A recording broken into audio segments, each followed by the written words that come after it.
Europe was in the hands of dictators. The thing to do is get an interview with the dictator, see? Well, I was Berlin correspondent of the Chicago Tribune, and yet, despite the fact I went to Italy and saw Mussolini, I even saw Lenin, but here I am, 10 years in Germany, and I can't say I even met Hitler. And Pierre, that is, looks at me and says, "You're crazy. We spent a whole night with Hitler, a whole evening with Hitler."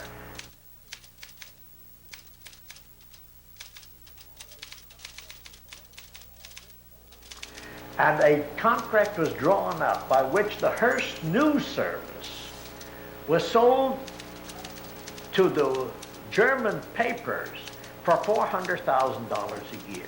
Within a month or two after this contract was made, you will find, and I have photostats of it, Goering and Goebbels and people like that having full pages favoring Nazism appearing in the Hearst Sunday Supplement magazines.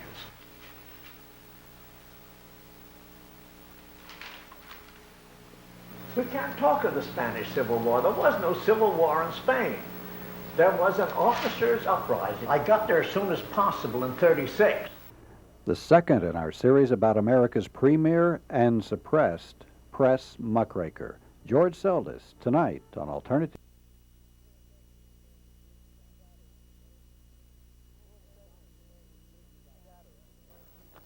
George Seldes is a man who's lived in the shadows of American journalism, a giant living in the shadows of American journalism. Why haven't you heard of him? Well, for most of his journalistic career, he's been, you might call it, a marked man. Boycotted, blacklisted by the American press establishment. Why? Well, he went after the press itself. He was the press's critic. George, you've covered the noted and the notorious. Let me tick off a few names for you. You met Lenin. How with the Chicago Tribune, you also went to Italy and covered Mussolini and the rise of fascism there. Another fascist was Adolf Hitler. You met him. Tell us some of his, give us your impressions of Adolf Hitler. All the dictators, I never knew Franco. That was after time. But as a Chicago Tribune man, Europe was in the hands of dictators. The thing to do is get an interview with the dictator, see? Well, I was Berlin correspondent of the Chicago Tribune, technically.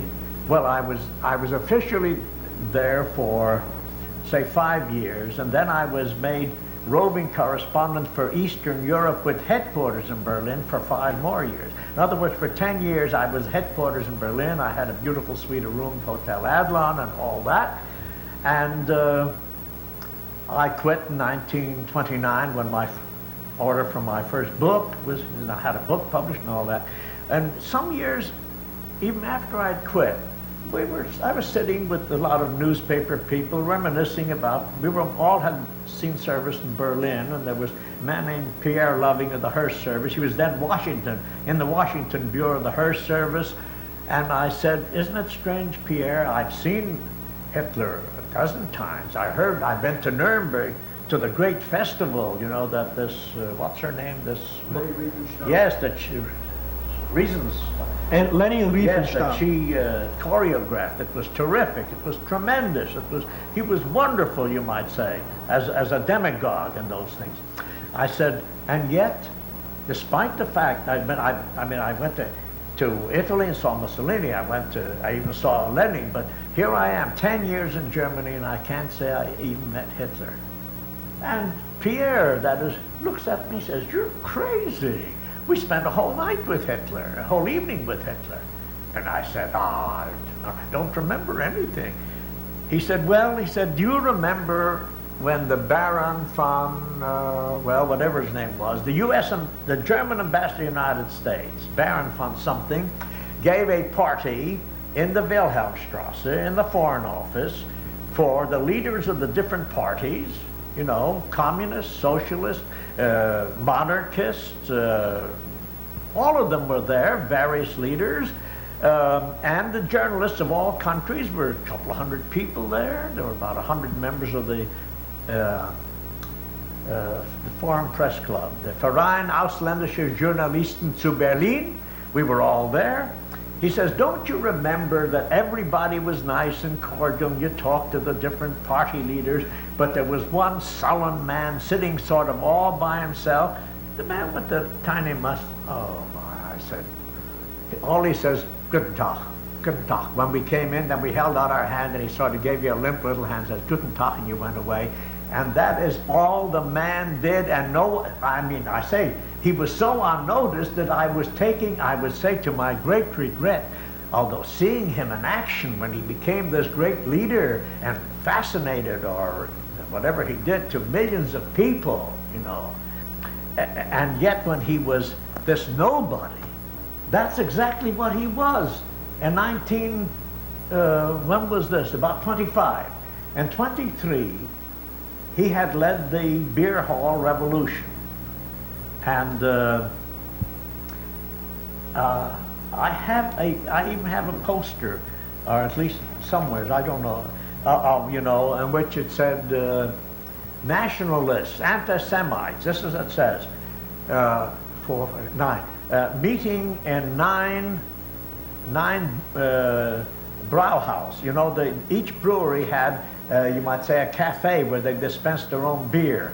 It was a beer hall, but you know, holding 1,000, 2,000 people. You don't know what Munich beer halls are like. They're tremendous. It's the whole nightlife was, I mean, centered around them, and everybody went. Well, he and about, I forget now what he had, 300 members or something. They decided to start the Nazi revolution there, what they call the Nationalist Socialist Workers' Party. They call it National Socialist, by the way. That's what Nazi means. And it's Nazism, not Nazism. I hate that word. Nazi means National Social Workers' Party. Ism has ended on. Well, you can't cut off one of the things. See, well, anyway, so he walked in with his people, jumped on a table, fired bullets into the ceiling, and says, the revolution has begun. They all started to laugh. No, if the Germans had a greater sense of humor, there'd have been no Hitler. But so afterwards, he went out into the street, and he and Ludendorff and his 300 or 3,000 followers started marching on the city hall to start the revolution. And the city of Munich sent out what they called die Grüne, the green. Now, the police force wore green uniforms, so they were known as the Greens. Sent out the green police force. The police force came, saw them advancing with, there was Hitler, Mussolini, Hitler, Ludendorff leading. See, then the followers, they took their rifles, pointed them in the air, and fired a volley into the air. Immediately, Hitler fell on the ground, or Ludendorff fell on the ground, dragging Hitler with him. Anyway, Hitler dragged himself around the corner of a building so that they couldn't shoot him. See, he thought they were going to shoot. Ludendorff got up and with his hands raised sought to surrender. The commander-in-chief of the German armies during the First World War sought to surrender to a policeman. Can you believe it? Well, that's what happened. Well, Hitler and Hess, and there was a trial, you know, and they were found guilty of attempting a revolt, treason or something, and they were sentenced to a couple of years in prison, something like that. And there is where I think Hess wrote Mein Kampf and not Hitler. It is said that Hitler dictated the book and Hess wrote it. Actually, it's some brilliant lines in it, some intelligent stuff from their viewpoint of manipulating human brainwashing, manipulating human beings is in that book.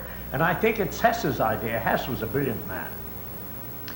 Well, they spent, see, this was the end of 23 this happened, so 24, and then he came out and he was sullen and morose and talked to nobody and got nowhere and hadn't started the movement yet. I think it took quite a number of years before it got started. How long did you stay in Germany?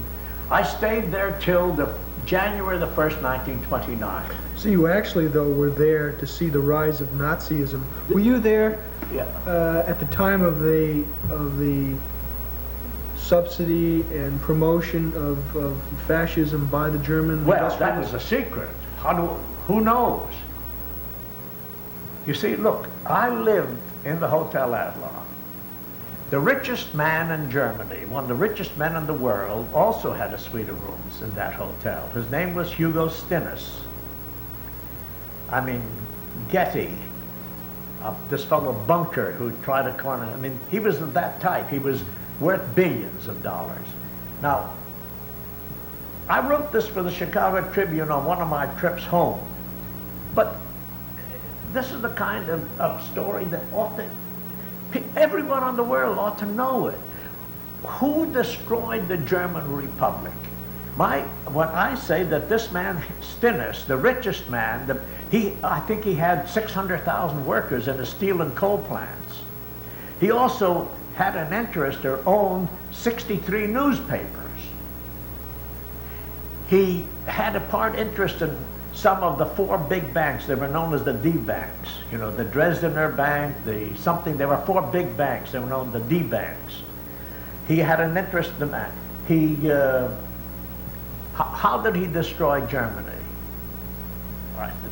I wrote this, and Tribune published it. Nobody knows it, except in Chicago, a few people perhaps. He paid his workmen once every 2 weeks. He sold everything. He stopped selling his stuff for marks in Germany. He sold his coal, his iron, his product. Oh, he was one of the originators of what you might call a vertical trust. A vertical trust is not to get everything in your line, but one of each if it helps you. For instance, if you've got coal, why not own a railroad? Why not have a smelter? Why not have this, that, or the other? Why not have an electric plant? You see, one of each. You see, since he had coal and steel and everything, he owned railroads. And of course, he owned newspapers for publicity and for his name. Very well. He took his coal and iron and everything he manufactured and sold them abroad. England for pounds, France for francs, Holland, you see. And most of the money, almost all of it, was good money. I mean, hard money, what they called in Europe in those days. I don't think there was any inflated money. There may be a little inflation. France may have gone, instead of 5 to 10 francs, or maybe even 20 to the dollar, but not millions, billions. In Germany, the price could change, say from 100,000 marks to the dollar in the morning to 200,000 marks to the dollar in the evening. I mean, the bank rate could have changed to that. I have a list somewhere of how it went from 4 million to 4 quintillion in the year 1923. Well, he kept all his money in pounds and shillings and marks and kroner and whatever it was, pesos, pesetas, abroad.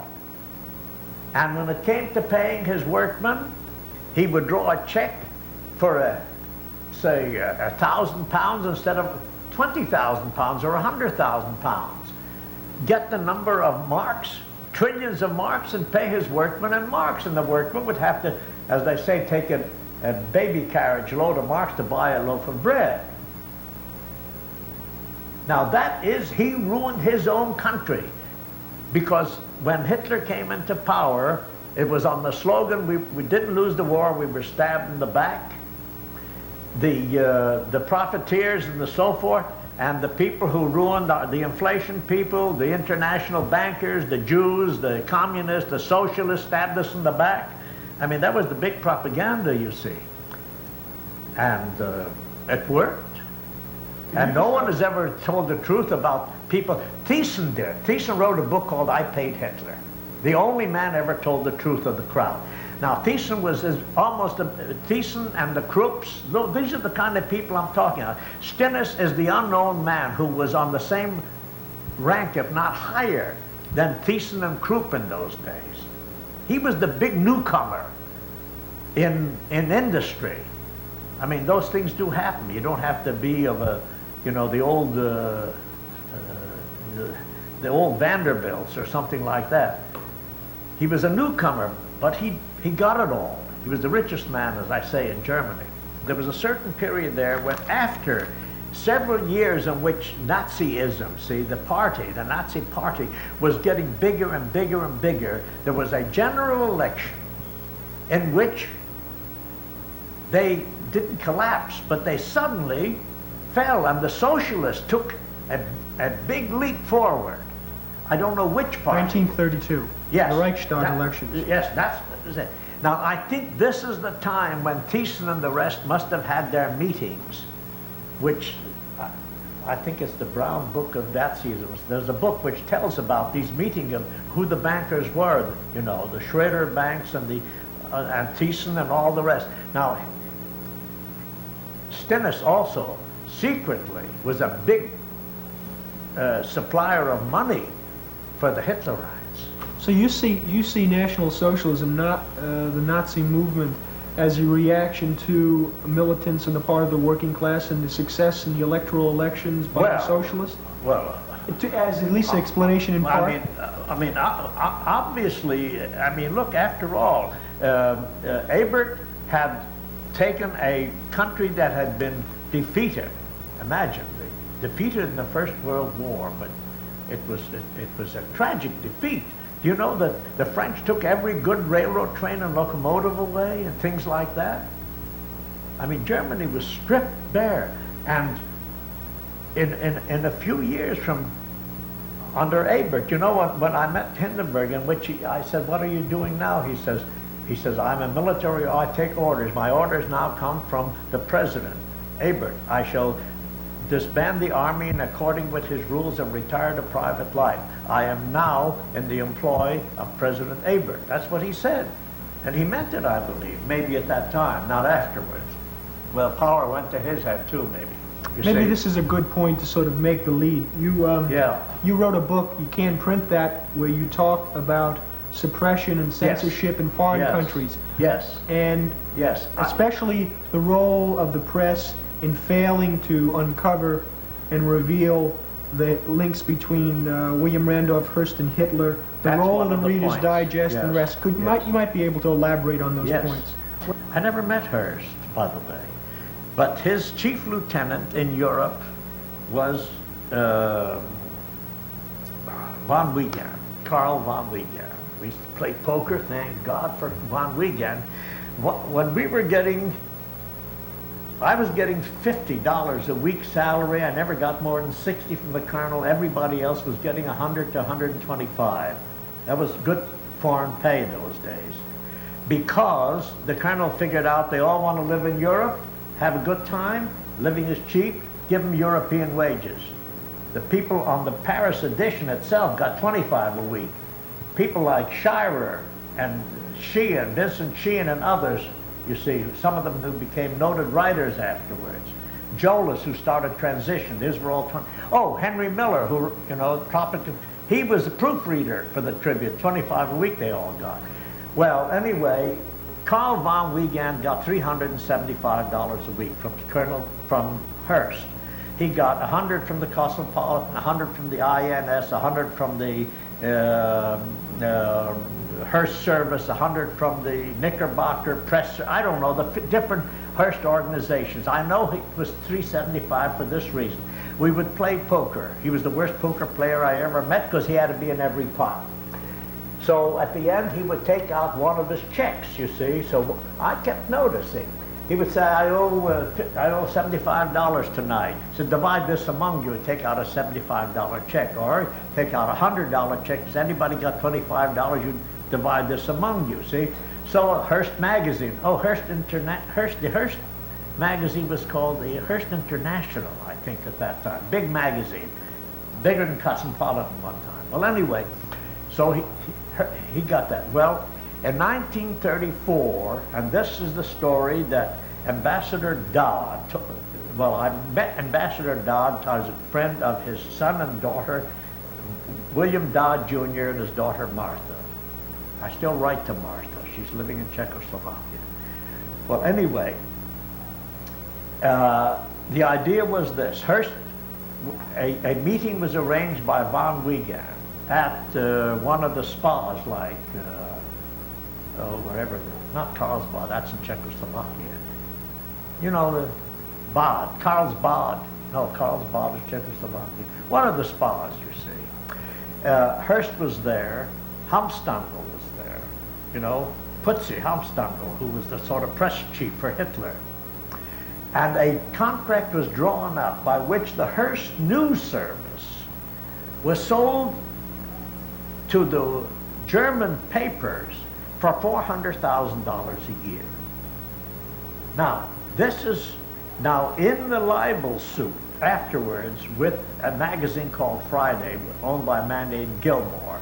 The charge is made that in no country in the world has Hearst ever gotten more than 75,000. That's one, but most of them are 40 and 50,000 a year for his complete news service.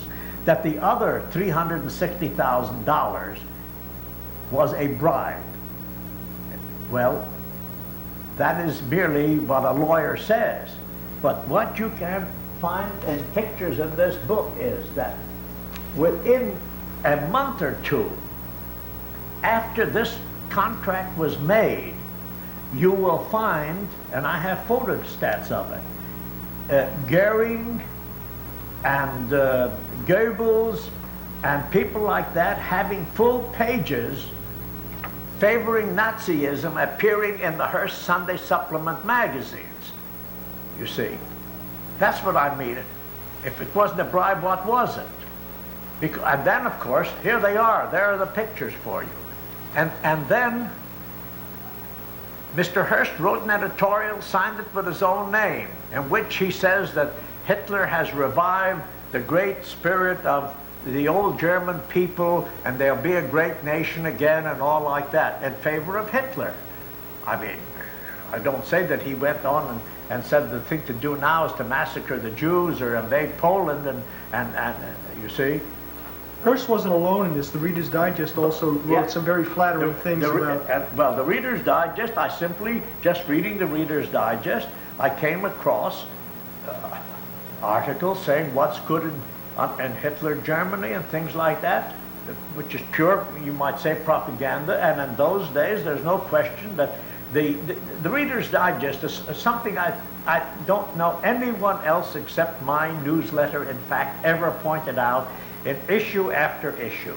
The Reader's Digest, in its underhand, crooked ways, was one of the leading anti-labor publications in America.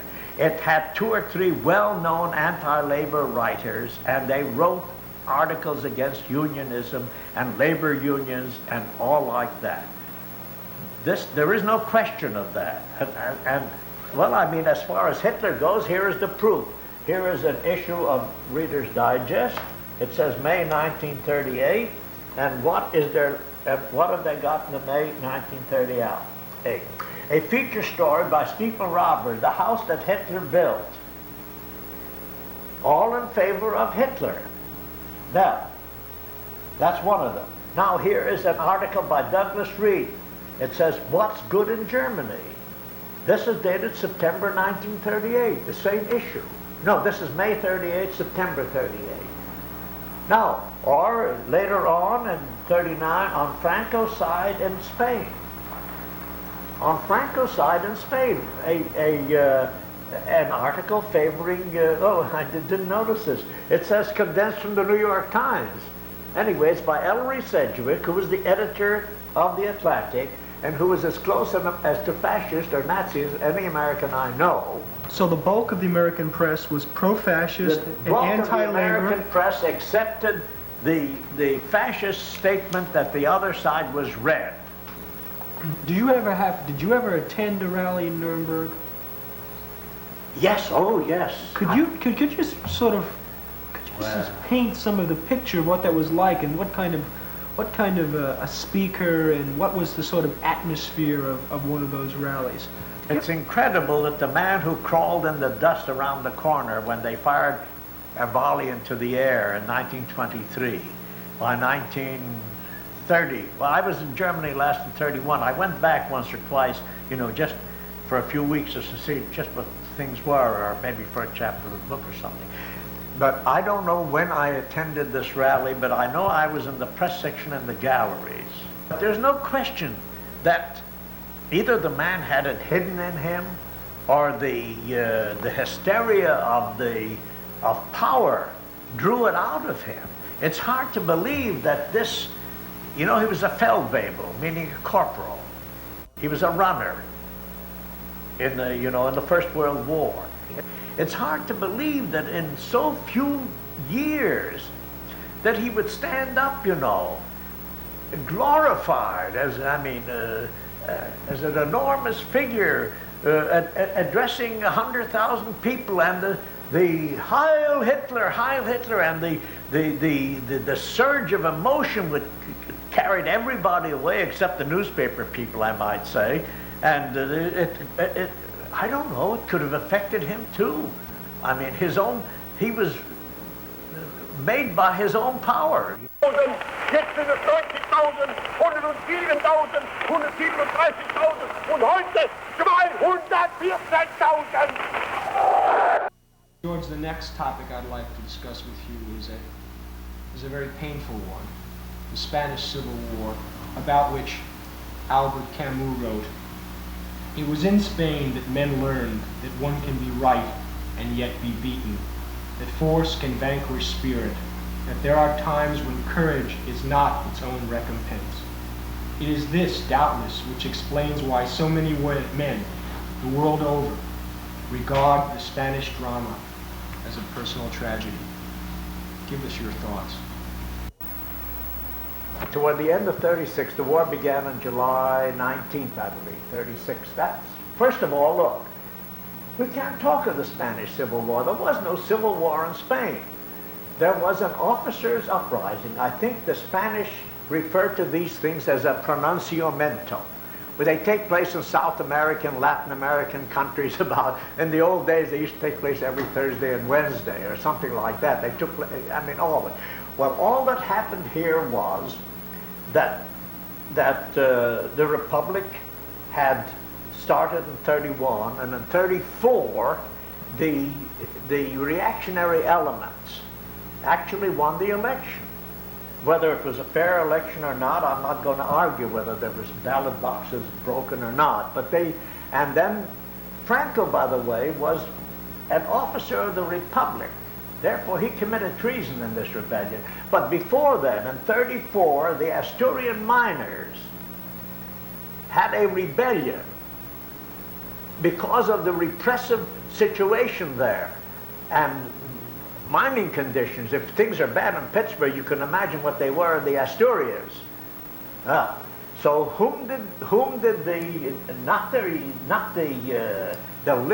not the liberal republic, but the people in charge of the republic, who were Gil Robles and these people who afterwards became the leader of the fascists, they sent a regiment or a small army under the command of a general whose name was Franco, and who shot down the workers, the Asturian miners. That is why Pasionaria, you see, who was the wife of an Asturian miner, became the communist leader. This is what made her that. It was the 1934 shooting down of the working people by a man who at that time technically was still the employee of a republic, did it. Well, on the Franco side, there were Hitler's Condor Legion, about 50,000 people who saw service in the aviation, and 200,000 Italian infantry, I'll have you know, did most of the fighting, and of course the Moors that Franco brought in, you see. Now, who were on the loyalist side? I got there as soon as possible in 36, but they were still doing it. They called the working people out of their factories and shops, and they put guns in their hands. And they said, defend the city. People who had never fired a gun, some of them. Even later on, when the International Brigade was organized, Alva Bessie told me that that when he came there, or some of the others, in 6 days they were told how to use a rifle and sent to the front. In 6 days, mind you, instead of 6 months or training or something like that. But largely they called on all the unions and the working people. And they called on the Asturian miners, and they called on the Basque miners, and they called on the landless peasants, you see, to join the Republican. A lot of them did, but I mean, there were no trained troops at all on our side. There's only one man had the courage to tell the truth, and that was Claude Bowers. He was our American ambassador, and he said so, and he wrote a book, My Mission to Madrid, in which he says so proudly on this first page. It was not a civil war. It was a general's uprising against the people, and on the other side there were nothing but the people. Now, among the people, the working people, well, there were all kinds.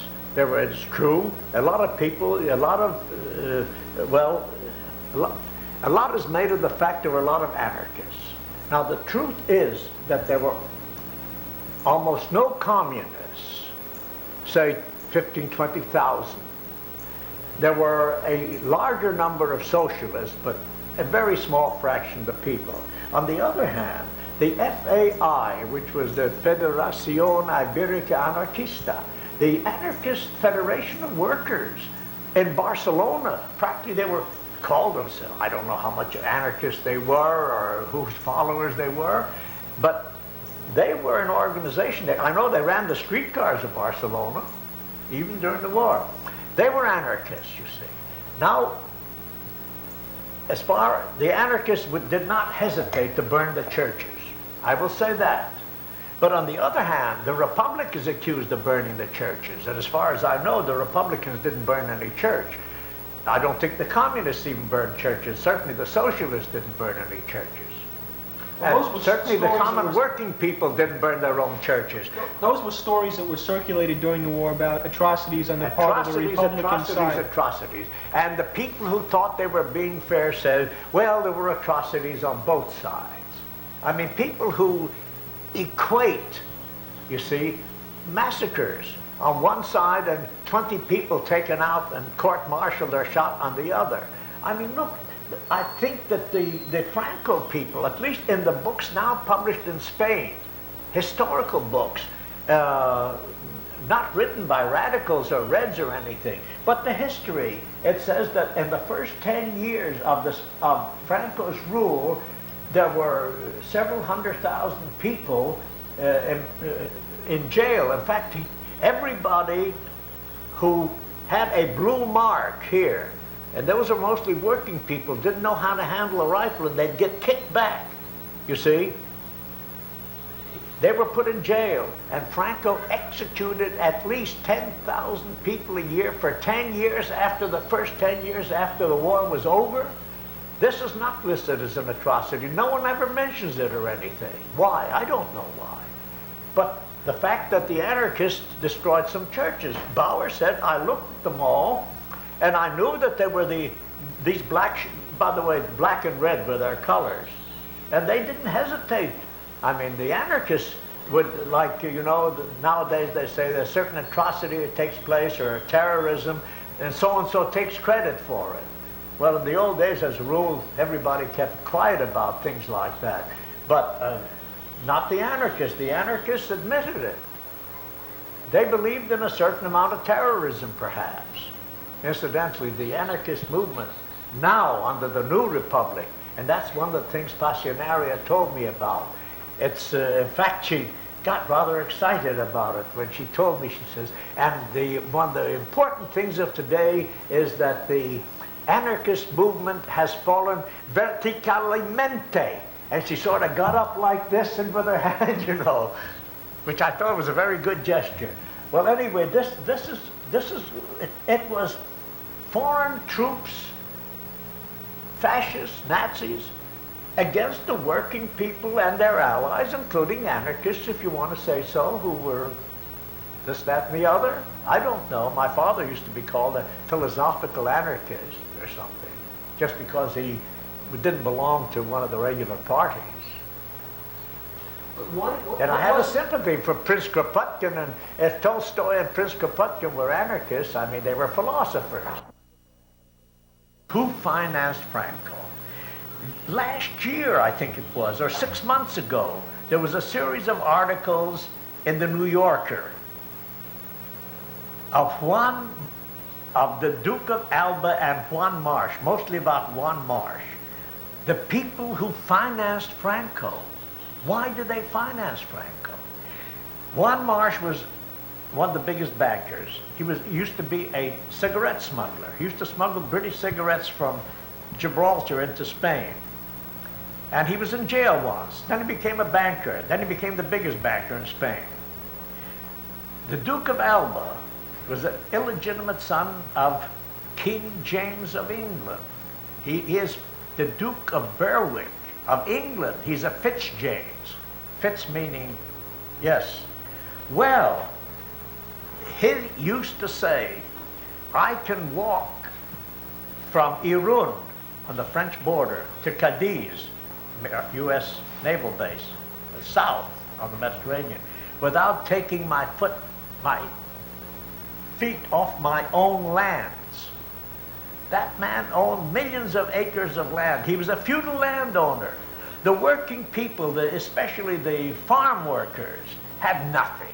They were absolutely no better than the serfs were in Russia.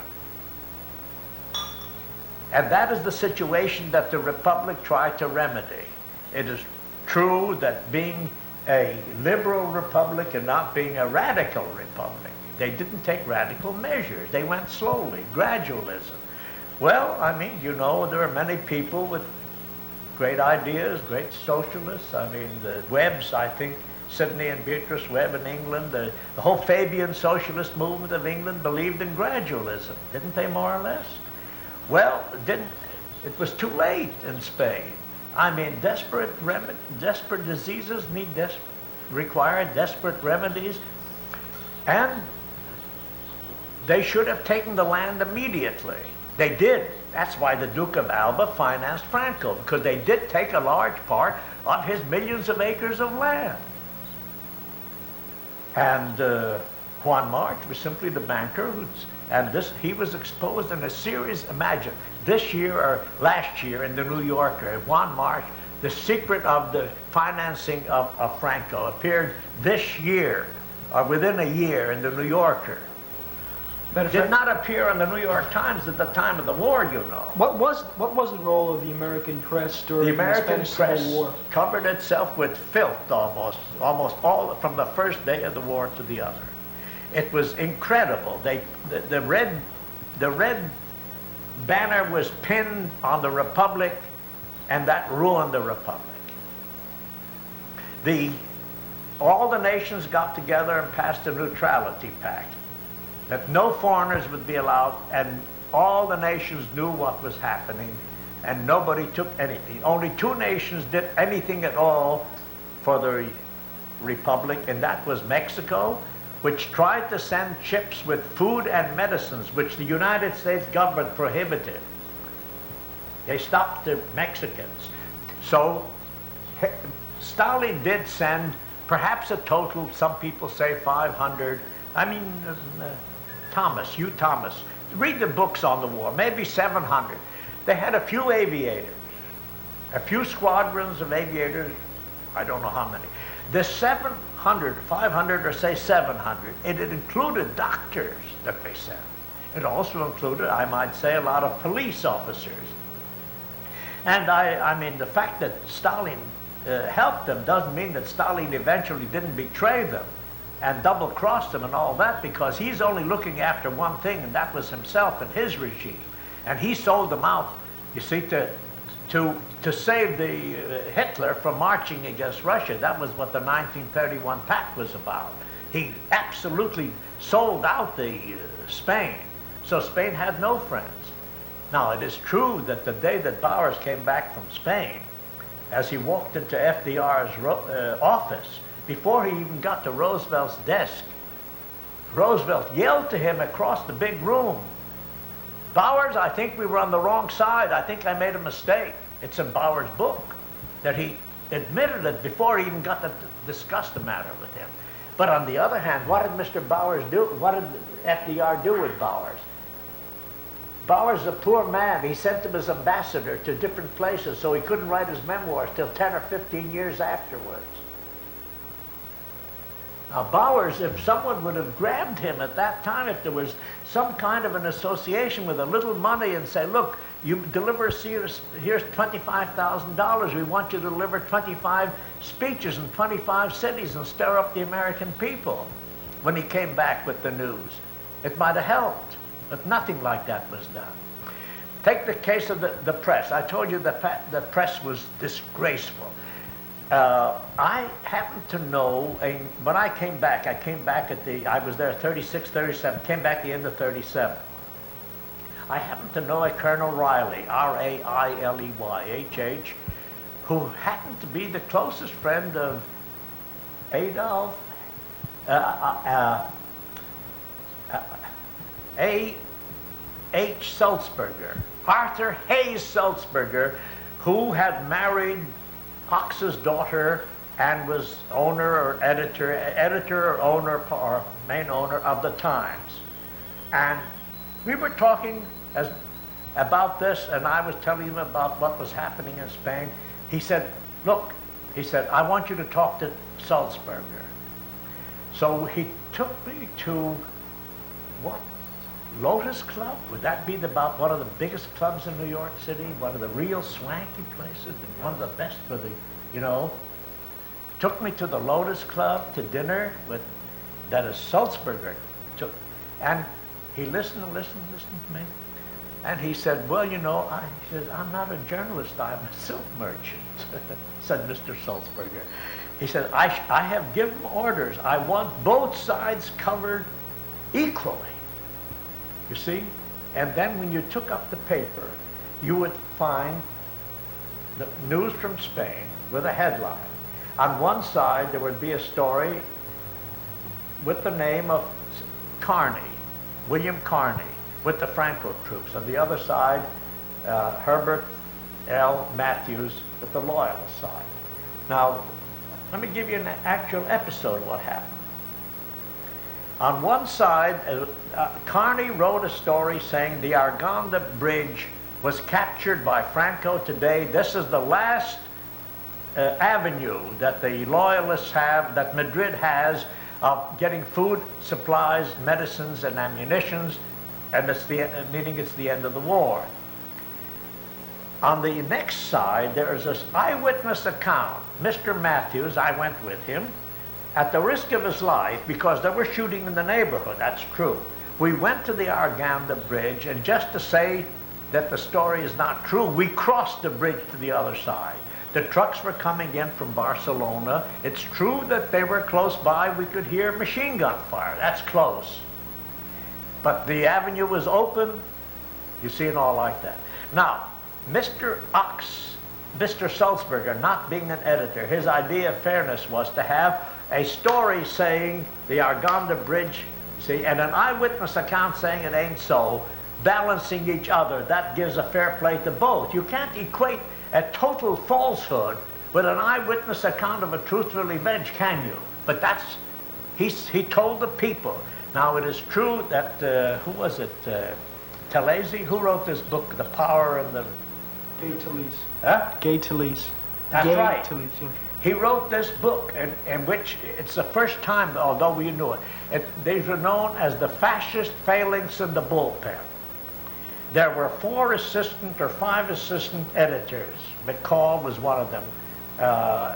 2 E.L. James.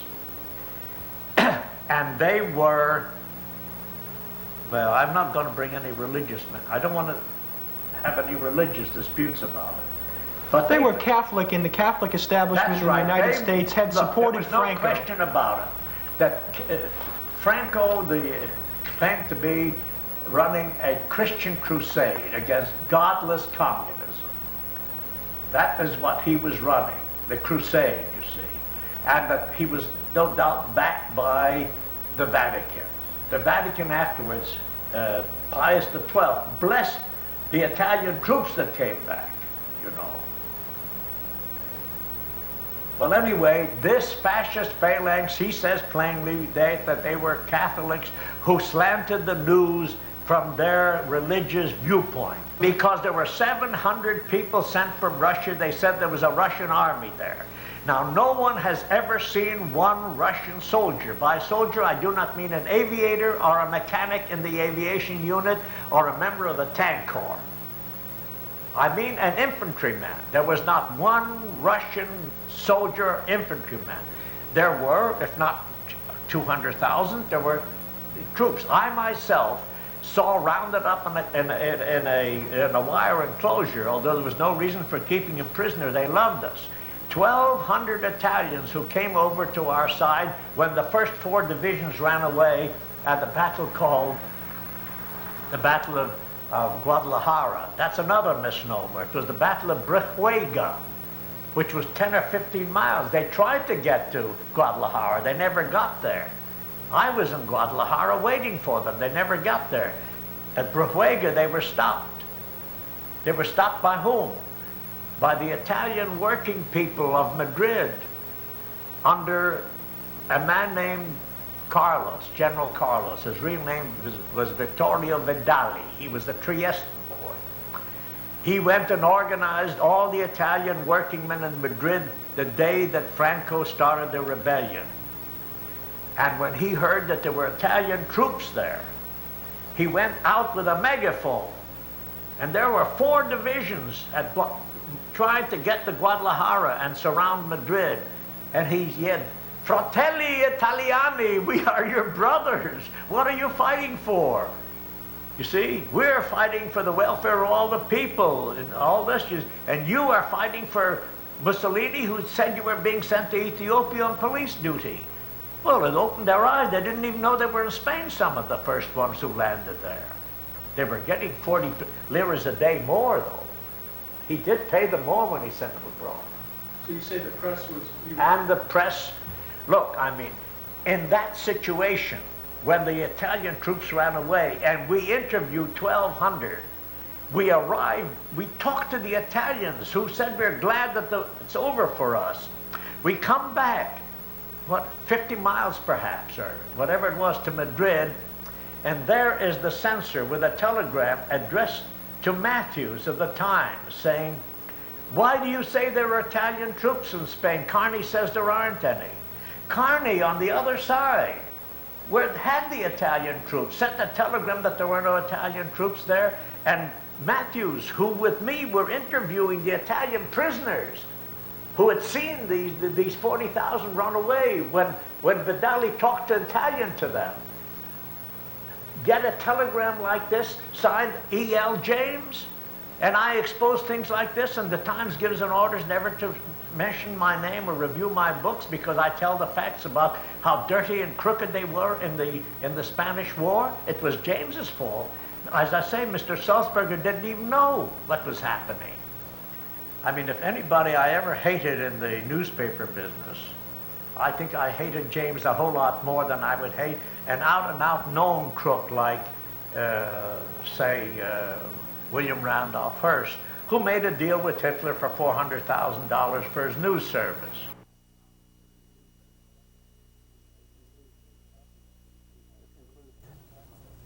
This concludes the second of the 3-part series on that magnificent man, George Seldes. We have with us Dr. Gene Bird, professor of journalism at the University of Texas, who knows George Seldes and has had a big part in reviving the name of George Seldes in journalistic circles and also for the general public. Gene, what is your evaluation of George Seldes and his contribution to journalism and to history? Well, this man who's just come into your living rooms and dens is a voice of both the past and the present.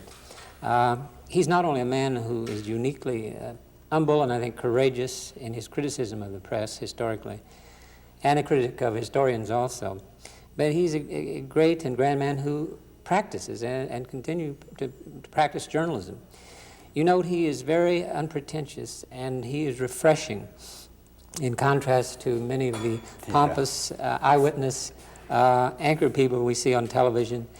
He's in contrast also to the frequently conceited and rather arrogant reporters and self-centered professors and a few doctoral students we see who blindly accept the New York Times as the Word of God. And perhaps you'd agree how much more realistic are his observations than, you recall the old Walter Cronkite TV series titled You Are There, and the over-dramatized docudramas that we see in which television makes yesterday's news seem like ancient history. Seldes is unique, as I think you would agree after having seen this series, because he's one of those few journalists who thinks about what he does. And that is an observation of Everett Dennis, who is a professor of journalism at the University of Oregon, and who wrote an article about him in Journalism History shortly after we gave him the award in Boston in 1980, which helped to bring Seldes back to the national limelight. Dennis, a former colleague of mine, also points out that Seldes has rejected in many ways the practices of journalism, but he has never rejected the idea of journalism. Also, that he is an angry man, but he is not bitter, and I think anyone seeing him talk on this series will see that that comes through.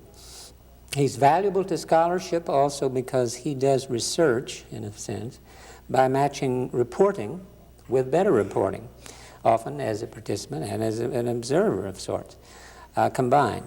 And this adds to our original knowledge about the world and about history.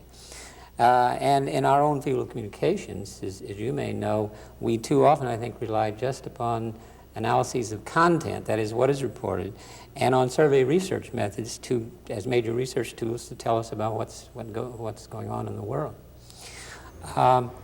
Also, he's an interpreter of history as well as a historian. He's somewhat of a living paraphrase of Mark Twain's reminder of how much people know that isn't so, and perhaps somewhat of a paraphrase of the rather brash remark attributed to Henry Ford that all history is bunk. Or as Ennis Seldes reminded me when I talked with him in Boston, that Euripides, for example, said, let the facts speak for themselves. And Seldes has been very influenced by Montaigne's advice, quote, I speak the truth, not so much as I would, but as much as I dare, and I dare a little bit more as I grow older. And that gives us hope, because a lot of the people, including my colleagues who thought he was dead, those who knew even about him, they were not that happy that he's still alive, and I suspect that a lot of the people he's criticized in the press are not that pleased that he's still around. But I, and certainly you and a lot of other people, don't share that hope. There's one thing that strikes me very, very strongly, and that's the fact that this man is a cultured man. He knew what he was talking about. He was intimately familiar with the culture of the countries he was in. He knows at least five languages, always knew the language of the country he was in. And yet nowadays, do you see that?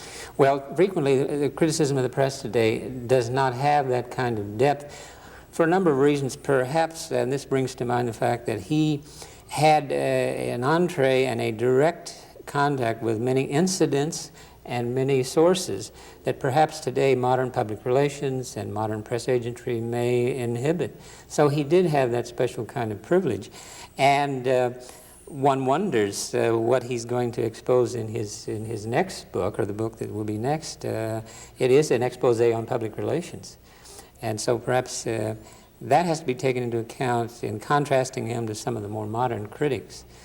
People like David Halberstam did this book, The Powers That Be. Now that became a bestseller. And many of Nader's investigations are done through direct type of observation investigation. I don't know. Seldes is a unique man who's lived at a unique time and had a unique kind of passage, if you will, in some of these instances, which he shared with us on film. I know on the networks, for instance, they refuse to let their reporters learn the language become acculturated and actually become intimately involved and knowledgeable in the country that they're, and situation that they're working in. When they are there very long, they jerk them out and bring a total stranger back then. This is policy, which is, and we can see how the reporting suffers from it.